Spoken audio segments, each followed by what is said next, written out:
Dans l'actualité architecturale, il y a l'exposition Revoir Paris. Vous allez voir, c'est à la Cité de l'Architecture. Alors, ce sont des auteurs de BD qui ont fait ça, c'est assez amusant.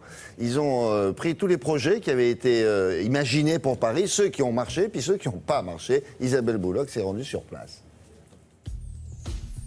Cette jeune femme est née dans l'Arche, une colonie fondée dans l'espace par d'anciens terriens qui ont fui la planète. Nous sommes en 2156. Son rêve est de découvrir Paris. Un voyage auquel nous convient Françoise Keuten et Benoît Peters dans leur nouvel album Revoir Paris. Une BD prétexte à cette exposition où les planches originales côtoient des projets ou des documents historiques sur l'évolution de l'architecture dans la capitale.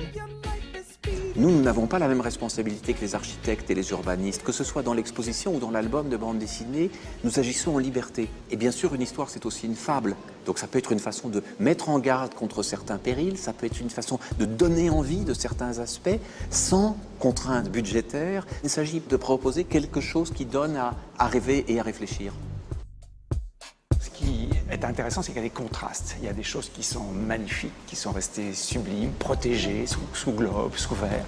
Et puis il y a d'autres régions qui sont un peu plus difficiles, un peu plus abandonnées, Et c'est un petit peu ça qu'on a envie de développer. C'est un futur peut-être moins unilatéral, moins simpliste que ce qu'on voudrait parfois nous faire craindre ou nous faire espérer. Ça m'amuse que tu sois, m'amuse. C'est vrai que quand on voit les dessins de Robida avec ses circulations aériennes, quand on voit Auguste Perret créer des avenues faites de gratte-ciel à l'infini, on se dit qu'il y avait une liberté imaginative qui parfois fait peur. Puis il y a eu encore jusque dans les années 60 un rêve de l'an 2000, avec des villes spatiales, avec un Paris sous la Seine. Tout cela aujourd'hui semble un petit peu oublié. Et on a envie de réveiller cet esprit d'utopie, tout ce qui ouvre les portes du possible, tout ce qui nous donne le sentiment que la ville n'est pas figée. Le Paris qu'on croit éternel, le Paris d'Haussmann, donc le Paris du Second Empire, ça a été un acte de violence énorme.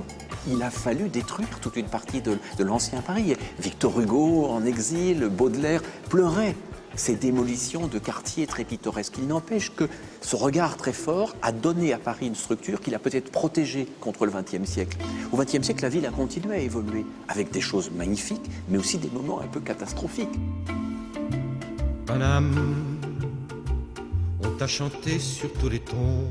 Quand on fait une histoire comme Revoir Paris, on a envie d'avoir des peurs, des craintes et de sentir justement un monde qui n'est pas univoque, qui est contrasté.